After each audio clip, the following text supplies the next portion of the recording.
Magandang umaga po sa inyo. Yan, good morning. At nandito po kami sa Naga pa rin. Naga, Bicol. At dito nga, tinitingnan ni June kung ano nasa paligid. Yan, lipad-lipad muna tayo. Tingnan natin ang magandang lugar dito sa Naga City. Maaga-maaga kami nagising at sabi namin ni June, saan kaya tayo pupunta ngayon? At si Kaki na naman pumasok at wala din si Roel. At ganun din, 2 hours away pa papunta kila Mami, kaya mamayang hapon na namin pupuntahan si Mami. Papunta ng Libon yun, papunta ng Legazpi. Pero tingin-tingin muna tayo dito. Meron dito malapit na Jollibee. Yes, kakainin ba natin ngayong umaga? Hindi, bibili lang tayo ng pandesal. Ayun na nga, sabi ni June, tingnan natin yung nagtitinda ng pandesal dyan sa kanto. Yan, miss ko na yan, no? Sarap ng pandesal, no? At kasama nga namin si Mika, sabi niya, Ate La, itong pandesal na to, gawa sa malunggay at may keso sa loob. Yan, fresh na fresh, no? Mobile siya, kaya kahit saan pwede siyang umikot. Ang daming customer, pumipila talagang bumibili. Ito nga, nagtataka nga siguro, bakit ka nagbi-video, June? Hindi, kunwari lang yung tumitingin sa akin. Intimidate yata kasi bakit ka nagbinivideoan mo si Kuya? Nakapambahay lang ako, nakasando. Uy nga, parang kami mga pulubi nung lumabas kami nitong araw na to. Ito na, kakainin na natin to. Pero bili muna tayo ng Cheese Whiz! panaman na cheese whiz. Cheese Whiz ba o ano ba ito? Cheese Miss? Cheese whiz na may pimiento. Pero nitignan ko itong mga chichirya, ang dami. Sabi ko kay Mika, namimisa namin ito, kaya kailangan bilan natin ito. Yung katabi pala ng pandesal, itong tindahan na ito. Ayan, sarap ng mga palaman dito. Oh. Gusto ko rin yung peanut butter sa baba. Gusto ko nang lagay nga yan sa maleta natin, pabalik dito sa UK. Hindi na, dami-dami natin dala. Ang liit pa ng maleta na nabili natin. Luging-lugi tayo ng 10 kg kada bagahe. Sige, uwi na tayo. Kain na tayo ng umagahan sila.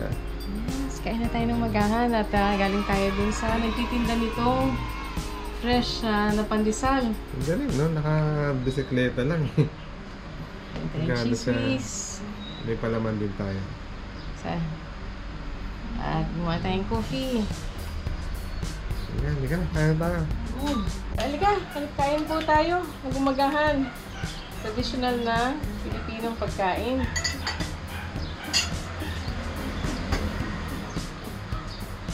Nakahiram lang ko ng pantaas kay Kaki at eto, talagang sarap na kaming kumain ng preskong pandesal with malunggay and cheese. Sama mo pa ng kape. Pero hindi ako minum ng kape. Ako lang nagkape dito at si June talagang gusto na ng malamig na tubig at init na siya. Sarap, no? Nakakamiss itong pandesal na to. Si Mika yata yung nag-hot chocolate. Wow, hindi ka na. Alis na tayo. Let's go! Saan ba tayo pupunta, Sheila? Going to Biggs. We're going to Everything is big. Malapit na ba? Everything is big. Teka, tumatapan to camera dito.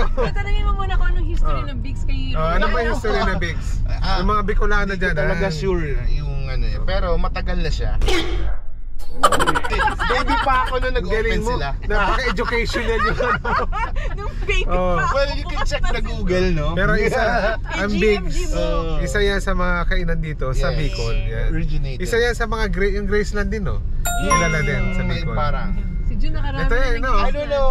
We're going Parang to Biggs. ano siya, Mang Dos dati, then naging Carl's, then naging Biggs Diner. Pero Kaya, Carl's yan. Jr., ito siya. Carl's Diner. Carl's Diner. Kaya pag pumunta kayo ng Bicol, make sure pumunta kayo dito. Biggs. Biggs. Tingnan natin kung anong Everything order is big. natin. Titignan natin, papakita natin. At anong makakain natin dito sa Biggs. Ito ba yan? Yes. Ito. Make it big. Everything is big.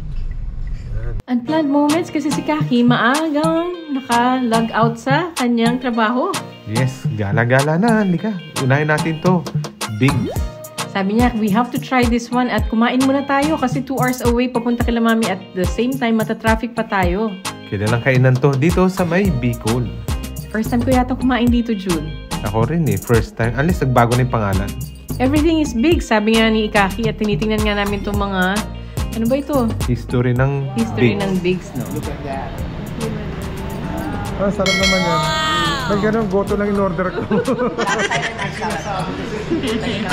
Sisi na siya. Okay lang yan. Sisi na.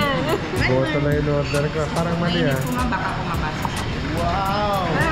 Okay, mali in order ko. Diba? Alam mo yan? I like that taste of big. Mali in order ko. Everything is big, di ba? Everything is big. Ano ba yun? Yes. I love Ito that masarap taste to. of big. Para ko may sakit. Walang ngipin. Thank you. Salamat po. Ano to? Ah, Kimchi. gusto nyo? Masarap sa barbecue. Engine. Di ba? Thank you. Sabi niya bakit ganun? Sige. Like the boto in order. Try mo nga yun. Sarap nun, no? Ano yung dahil? Sarap. Pork kebab. Oh, tenderloin tips. Di ba? Sarap din. Sarap sa tugoto. Yan. Walang niya. Good luck. Sige. Kaya tayo. Ito, mawal mo na siya eh. Mawal na. Tingnan ko nga. No. Diba? Ang sarap ng goto. Nakakainis. Ang sarap ng goto. Hindi sa'yo. Pork kebab. Grabe. Ina, she go. Yan, sila, tapos na. Wow, gusto mo na. Pagkarating namin kila Mami, sabi ko yan, lumabas na tayo kaagad. Pumunta na tayo sa Daraga, the farm plate. Farm Plate is the happiest place sa Bicol. Totoo nga, at ito yan, na-feature yata sa isang movie. Oh, nasa movie na I Love Lizzie sa may Netflix. Sila Mami ay matutulog na nga sana. Nung parang dumating kami, may dala kaming shakies para sa kanila. At ice cream. Ang sarap ng ice cream, no? Pero di na natin nadala dito. Siyempre matutunaw na. But anyway, ito naman po ang goal namin dito ay kasama namin sila. At hindi namin to na-explore totally. Oh, kasi nahihirapan na sila umakyat. Mga senior citizen. At gusto nga nila ng kaunting mainom. Buti na lang isang tindahan doon na magsasarado na ay in-accommodate pa rin tayo. Oh, yung lugar na pinag-shootingan. At the same time, sabi sa akin ni Kaki, pwede ka rin palang mag-stay over dito. Hindi lang stay over. Pwede ka rin magdala ng pagkain nyo at mag-barbecue rin sa taas. Kasi pwede ka mag-camping eh. Oo nga, no? Pwede ka pala mag-camping dito, no?